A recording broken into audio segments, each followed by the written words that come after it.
Pour moi, la carrière académique, c'est un mélange entre la curiosité, la créativité et le partage des connaissances. J'ai toujours eu envie de m'intéresser non seulement au fonctionnement du système de justice en tant qu'avocate, évidemment, mais aussi aux défis structuraux qu'il y a dans le système de justice. Avant d'entamer la carrière académique, moi, j'étais avocate praticienne en litige, avocate plaideuse devant les tribunaux québécois.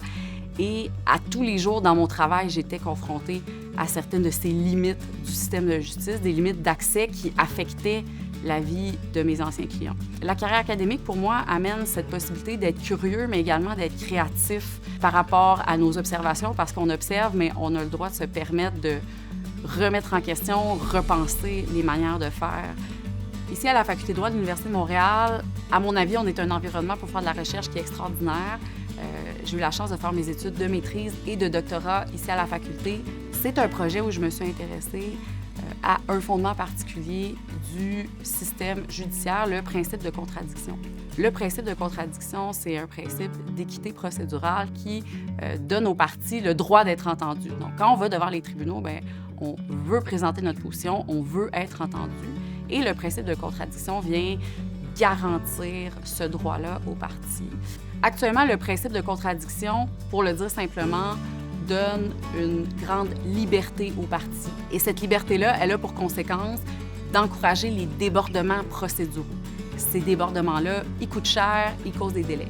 Et ce que j'ai découvert, c'est que les acteurs du système de justice, autant les avocats que les juges, sont très attachés au principe de contradiction. Cet attachement a pour effet que lorsqu'on essaie de faire des réformes qui viennent transformer la réalisation de la contradiction, eh bien, les acteurs sont réticents à adopter les nouvelles règles, à adopter les nouvelles pratiques qui sont prescrites par la loi.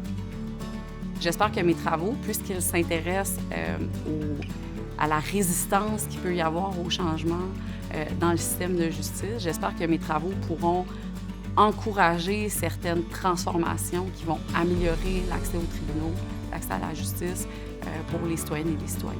La recherche en droit est très importante pour le développement des connaissances en droit, mais aussi pour le fonctionnement de nos institutions juridiques. On essaie de permettre aux tribunaux, aux praticiens, d'éclairer certains angles morts du droit pour en clarifier l'application.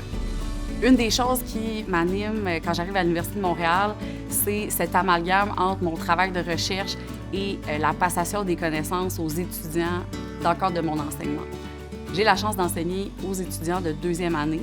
Plusieurs d'entre eux deviendront avocats et vont eux-mêmes devenir peut-être des acteurs de changement dans le système de justice. Donc, c'est une des choses qui me stimule énormément à travers mon enseignement.